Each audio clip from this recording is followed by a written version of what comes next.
In 1814, a man named Manuel Lisa built a log structure beside the Missouri River, 12 miles north of what would become Omaha, Nebraska. The river flowed past his door, the lifeline that connected his isolated post to the wider world. From that single building, he ruled a territory larger than most European nations. He had absolute authority over every person, every transaction, every conflict within hundreds of miles. The nearest American authority was hundreds of miles downriver, the nearest army post even farther. And he wasn't unusual. This is the story of the frontier trading post, not the romanticized general stores of Western movies, but the isolated fortresses where a handful of white men controlled the gateway between two worlds, where beaver pelts were worth more than gold, where marriage was a business transaction, where whiskey destroyed nations, and where, for a brief moment in American history, the rules of civilization simply didn't apply. Between 1800 and 1850, hundreds of trading posts dotted the American frontier from the Great Lakes to the Pacific coast. Some were grand adobe fortresses like Fort Laramie in Wyoming. Others were nothing more than a collection of log huts. But every single one operated under the same principle. Whoever controlled the post controlled the trade, and whoever controlled the trade controlled everything. The economics were staggering. In Europe, a single beaver pelt could sell for the equivalent of $40, sometimes more. But on the frontier, that same pelt cost a trader perhaps $4 worth of trade goods. That's 1,000% markup. A fortune waiting to be made. But here's what made it work. Native Americans wanted what the traders had: steel knives that held an edge better than stone, iron cooking kettles that lasted longer than clay, guns that killed more efficiently than bows, glass beads from Italy, wool blankets from England, metal awls, needles, hatchets, and arrowheads. The trade goods came from all over the world. Belgian gunsmiths manufactured firearms specifically for the Indian trade. British textile mills in Manchester produced wool blankets called Strouds, coarse fabric in bright blues and reds that became standard currency on the frontier. One blanket might buy 3 beaver pelts. A good hunting rifle? 20 pelts or more. Native Americans were discriminating traders. They knew quality. A trader named William Gordon wrote in 1831 that Indians are good judges of the articles in which they deal, and have always given a very decided preference for those of English manufacture. They could tell the difference between well-made British knives and inferior American ones. They knew which blankets would last through hard winters and which would fall apart. The trading system operated on credit, a fact most people don't realize. A trader would arrive at a village in late summer or fall and distribute goods to the hunters: guns, ammunition, traps, blankets, kettles. The Indians would take these goods and spend the winter hunting and trapping. In spring, they'd return with furs to settle their debts. It was a system built on trust and on obligation. If a hunter failed to repay his debt, the entire tribe's credit was affected. This gave traders enormous leverage. They could demand specific quantities of furs. They could refuse to extend credit the following year. They held economic power over entire communities. And whiskey. Always whiskey. The Hudson's Bay Company, the British operation, banned alcohol from their posts. Their officers insisted it made Indians aggressive, caused fights, disrupted trapping. They were right. But the American companies made whiskey the cornerstone of their trade. Here's how it worked. Traders would ship 10-gallon wooden kegs up the Missouri River. Each keg weighed about 100 pounds, 2 kegs per pack mule. But that whiskey wasn't sold at full strength. The traders would water it down, sometimes to 1 part whiskey, 9 parts water. Then they'd add tobacco for bite, pepper for kick, molasses for sweetness, anything to give it flavor and stretch the supply. In 1832, Congress made it illegal to sell alcohol to Native Americans. But by then, it was already too late. The damage was done. Traders had discovered that whiskey drove their profit margins. In some operations, alcohol sales generated nearly all the actual profits, while furs merely covered operating expenses. Alexander Henry, a trader working for the Northwest Company, wrote in 1803 about what he saw at his trading post. The Indians totally neglected their ancient customs. And to what can this degeneration be ascribed but to their intercourse with traders, particularly as they have a continual succession of opposition parties to teach them roguery and to destroy both mind and body with that pernicious article rum. He knew the liquor was destroying communities. He knew his company was the source, and he did nothing to stop it, because business was business. Little Turtle, a leader of the Miami, described the pattern to a group of Quakers in 1801. He explained how hunters returning with furs were invited to drink. Even those who repeatedly refused found themselves weakening until they accepted. After drinking, they would wake to find their pelts, their guns, their blankets, all gone. "You have drunk them," the traders would say. But alcohol wasn't the only way traders built their empires. The most effective strategy was simpler, older, and far more permanent: marriage. Manuel Lisa understood this perfectly. In 1814, the same year he built Fort Lisa near Omaha, he married Mitain, the daughter of Big Elk, the principal chief of the Omaha tribe. It was a strategic alliance. Lisa was already married to a woman named Polly back in St. Louis. Polly would die in 1817, but that's beside the point. The Omaha marriage secured Lisa's trade monopoly. It kept the tribe allied with the United States during the War of 1812, and it ensured that Omaha furs flowed exclusively to Lisa's post. He wasn't alone.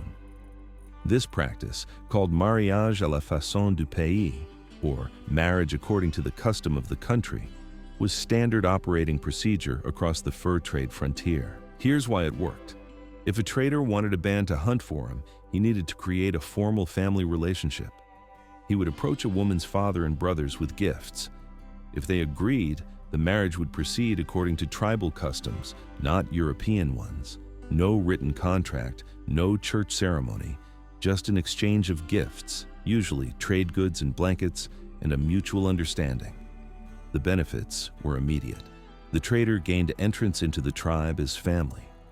His new wife spoke multiple languages, often Cree, French, and other tribal tongues. She could negotiate trade and navigate cultural differences. She knew how to make snowshoes and moccasins, how to prepare food, how to survive frontier winters that would kill an unprepared European within days. And her family? They got preferential access to trade goods, better prices, priority during shortages. The entire band prospered from the connection. Many of these marriages were genuine partnerships that lasted a lifetime. Others were temporary arrangements that ended when the trader moved to a new post or retired back east. Some traders maintained wives in different territories as they relocated. Among many tribes, polygamy was accepted, and traders often adopted local customs. The children born from these unions, called métis or mixed bloods, eventually formed their own distinct culture. By the 1830s and 1840s, Métis women had become the preferred wives for younger traders. They had the cultural knowledge of their mothers combined with enough European understanding to bridge both worlds perfectly. But then something changed. White women began arriving on the frontier, and the social order shifted. In 1830, two prominent traders, Governor George Simpson and Chief Trader Dugald McTavish, both left their indigenous wives and children to marry British women. The news traveled through trading posts across the frontier. Other traders followed the pattern. The marriages that had built the fur trade for decades were increasingly seen as illegitimate. The children faced questions about their status. The women found themselves set aside.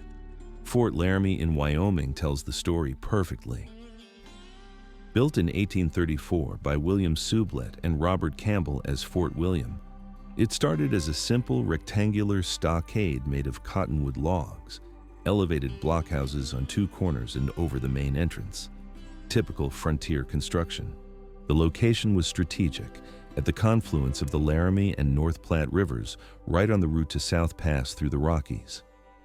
Any trader, any trapper, any tribe that wanted to move between the plains and the mountains passed through Fort Laramie's territory. In 1836, the American Fur Company bought the fort. For 5 years, they had no competition. They transformed it into a major trade center.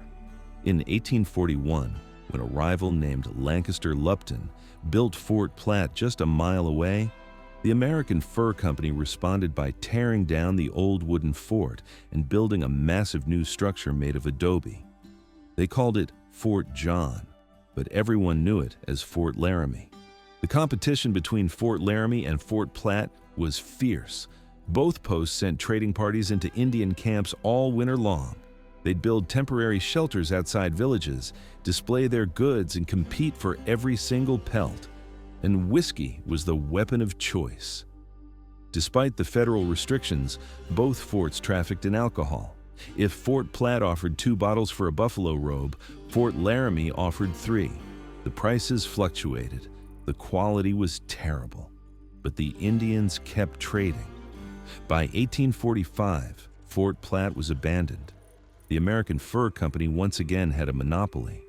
At its height, Fort Laramie employed about 30 men. That's it, 30 men controlling trade with the Sioux, Cheyenne, Arapaho, and Crow nations across hundreds of square miles of territory. The structure was remarkable. The fort had a heavy main door with a wicket, a small window through which the doorkeeper could examine anyone requesting entry. In more elaborate forts, there was a double-door system with a trading room in between. Indians were admitted only to this space. They'd push their furs through, receive their trade goods, and leave. If there was suspicion of danger, trading happened entirely through the wicket. Inside the fort walls, everything had its place. The bourgeois, the chief trader, occupied the most prominent house. The office and clerk quarters stood nearby. The engagés, the laborers, lived in barracks along one wall. Opposite them were the storehouses where merchandise, provisions, and furs waited for transport. The blacksmith worked his forge. The fur press compressed pelts for shipping. Sometimes a small piece of artillery sat pointed at the entrance. And in the center stood a flagstaff bearing the colors of whatever company owned the post. These forts were essentially impregnable. A stockade of thick logs, elevated positions for shooters. Indians armed with bows and arrows or early firearms couldn't breach them. In the entire history of the fur trade west of the Mississippi, there's no record of a successful siege of a stockaded fort. The men who ran these posts ruled like medieval lords. 700 miles from any American authority, they were law, judge, and jury. Disputes were settled at their word. Punishments were decided at their discretion. There was no appeal. One account from Fort Laramie describes an incident where a trader struck an Indian warrior called Big Eagle over the head with a bottle. In any civilized territory, that would be assault. At Fort Laramie, it was Tuesday. But the most revealing stories aren't about violence. They're about the casual cruelty of business. According to one trader's account, a Sioux chief named Old Bull Tail came to a trading post with his daughter, Shint Zeal. She was, by the accounts, very beautiful. Old Bull Tail loved her, but he loved whiskey more. The trader recorded the conversation. Old Bull Tail wanted to trade his daughter for enough liquor to get drunk. The trader, showing rare restraint, refused. But the story, documented in frontier records, reveals how deeply alcohol had disrupted traditional values. These transactions happened. Life at a trading post was brutally monotonous for most of the year. Buried in wilderness, 1,000 miles from civilization, the traders had little to do except wait. Wait for Indian bands to arrive with furs. Wait for the annual supply caravan from St. Louis. Wait for something, anything, to break the tedium. The typical post employed between 10 and 30 men, depending on its size and importance. There was a strict hierarchy. At the top stood the bourgeois, the chief trader, who lived in the best quarters and ate at his own table. Below him were clerks who kept the account books, tracking every pelt, every trade good, every debt. Then came the engagés, hired men who did the manual labor. The engagés were a rough bunch. Many were French Canadians, former voyageurs who'd spent years paddling canoes through the northern wilderness. They spoke a mix of French, English, and various Indian languages. They dressed in buckskin and moccasins, and they lived in cramped barracks where the winter cold seeped through every gap in the logs. Food was monotonous: dried meat, beans, corn, and whatever game the hunters could bring in. In winter, supplies ran low. Men survived on pemmican, a mixture of dried buffalo meat, fat, and berries pounded together. It kept indefinitely and provided calories, but after months of eating nothing else, men dreamed of bread and fresh vegetables. The isolation was crushing. Some posts went 6 months without seeing anyone from the outside world. Men played cards, told stories, drank when they had liquor. Fights broke out over trivial matters. The bourgeois had to maintain discipline while keeping his men from deserting or going mad from boredom.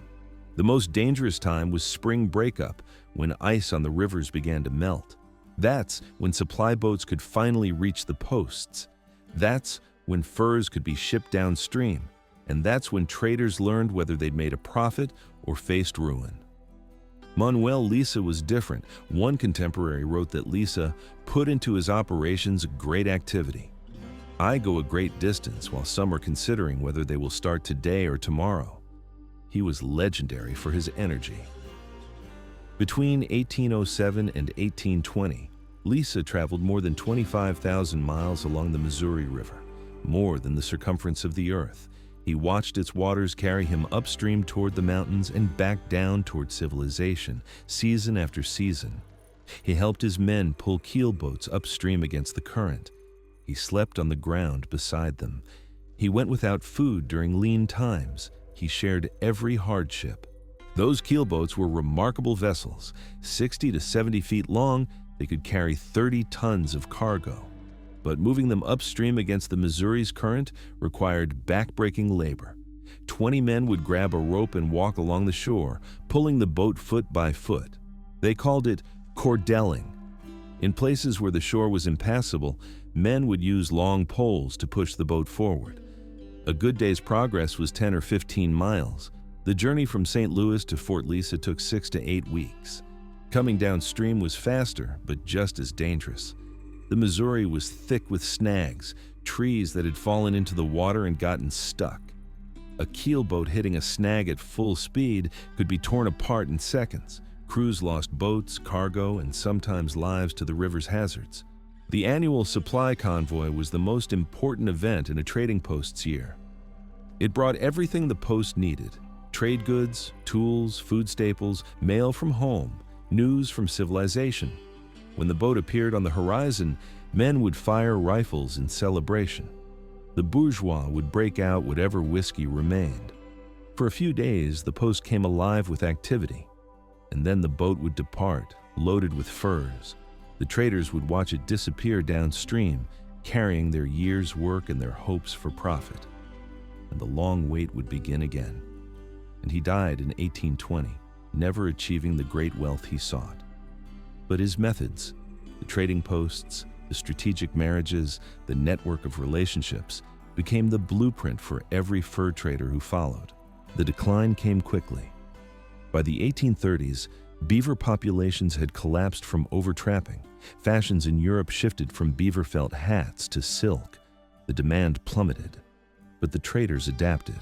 They switched to buffalo robes.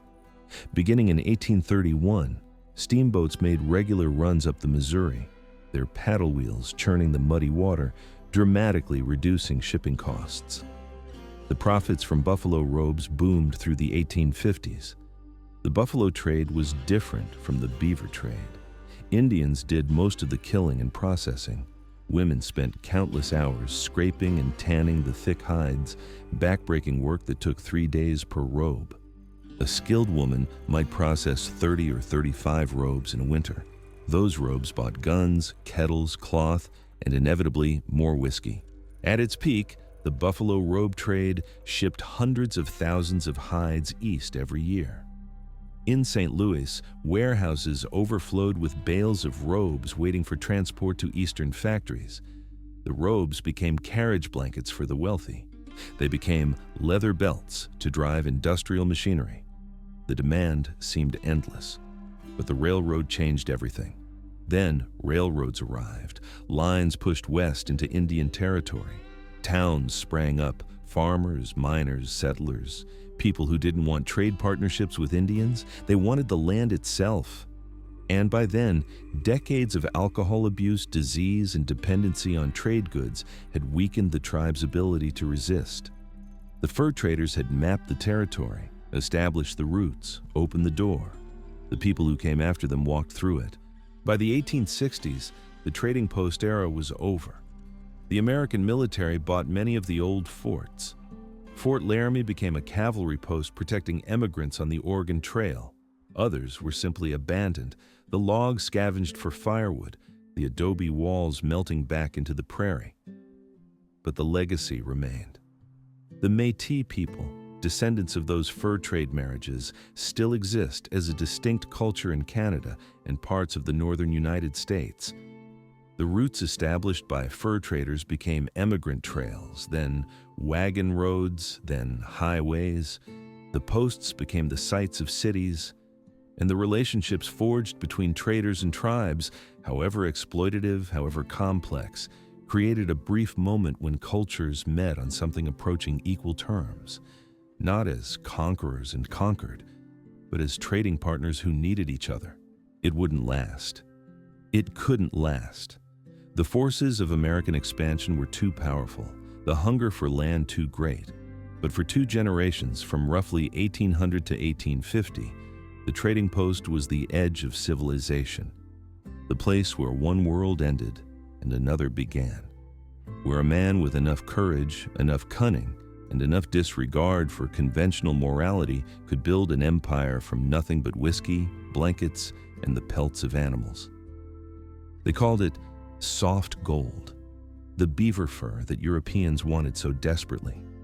And the men who controlled it lived like kings in log fortresses far from anywhere. The rivers kept flowing. The Missouri, the Platte, the Yellowstone, carrying water and history downstream past the sites where trading posts once stood. The logs rotted. The adobe walls dissolved back into earth. But the roots remained, worn into the landscape by decades of keel boats and pack trains, becoming the roads that opened the West. That was the trading post. Not a store, not a business, an empire, small, brief, and remarkably effective. For a moment in time, it was the most important institution on the American frontier. And then, like morning mist on the river, it was gone.